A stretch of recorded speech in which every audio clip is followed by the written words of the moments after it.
The message arrived while I was stopped at a red light, 3 blocks from the hotel where my son was getting married. I had the keys in my coat pocket.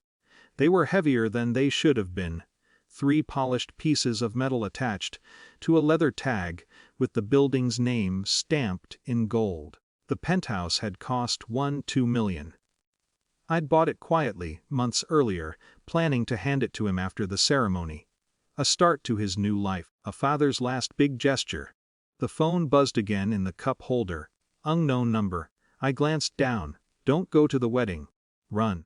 For a moment I thought it had to be some wrong number or a prank. Weddings do strange things to people. Old relationships resurface. Someone drinks too much. Someone regrets something. I picked up the phone and called the number. It rang twice. A man answered. He didn't introduce himself. "Mr. Lawson," he said, calmly. My hand tightened around the wheel. "How do you know my name?" There was a pause, not uncomfortable, more like he was choosing how much to say. "You're on your way to the Grand Meridian Hotel," he continued. "You're carrying keys to a penthouse in the Westbrook Tower." I didn't answer. "I'm not trying to scare you," he said. "I'm trying to give you a chance not to be there." Not be where? At the moment everything stops. The light turned green behind my windshield, but I didn't move. Cars began inching around me. "This is ridiculous," I said. "Who are you?" Another pause. "Someone who's been watching your son for a long time." That sentence landed harder than I expected. I felt irritation rise quickly to the surface. "My son runs a company," I said.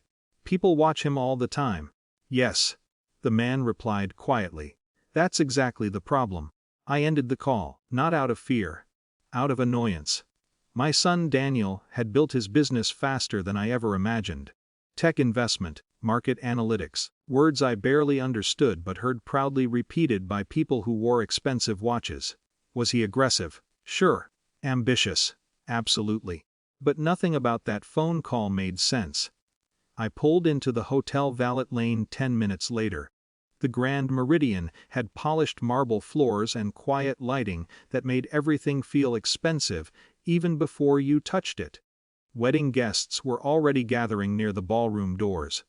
But something felt slightly off. 2 men stood near the reception desk wearing suits that didn't quite match the mood of the room. Not guests. Not hotel staff. They weren't talking.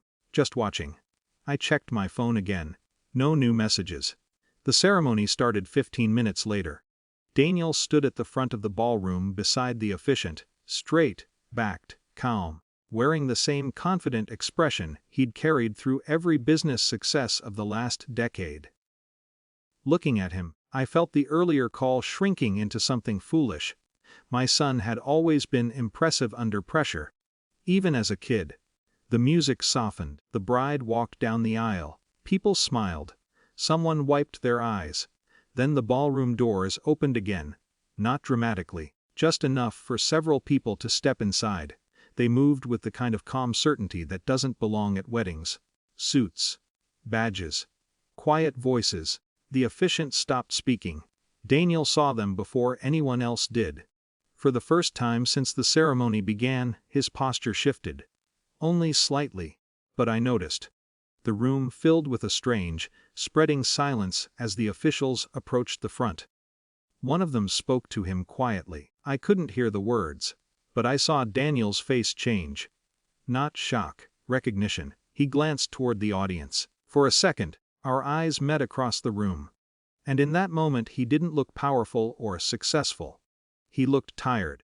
Like someone who had been carrying something heavy for too long. No one raised their voice. No scene. Just a quiet conversation, a document shown, and a gentle but unmistakable gesture asking him to come with them. The bride stood frozen. Guests whispered. Daniel didn't resist. As they walked him toward the exit, he passed close enough that I could hear him exhale slowly. Not panic. More like resignation. The ballroom remained silent long after the doors closed behind them. Eventually people began speaking again in confused fragments. Someone asked if the ceremony would continue. Someone else asked what had happened. No one had answers. I left the room quietly. Outside, the afternoon sun felt strangely normal. My phone buzzed again. The same number. I opened the message. I tried to warn you so you wouldn't have to see it. I stared at the screen for a long time. Then I slipped the phone back into my pocket and reached for the small velvet box. The penthouse keys were still inside. Cold. Perfect. Completely useless now. I sat in my car for a while before starting the engine. Not thinking about court cases or news headlines or whatever came next. Just one quieter question that had begun forming somewhere deep in my chest.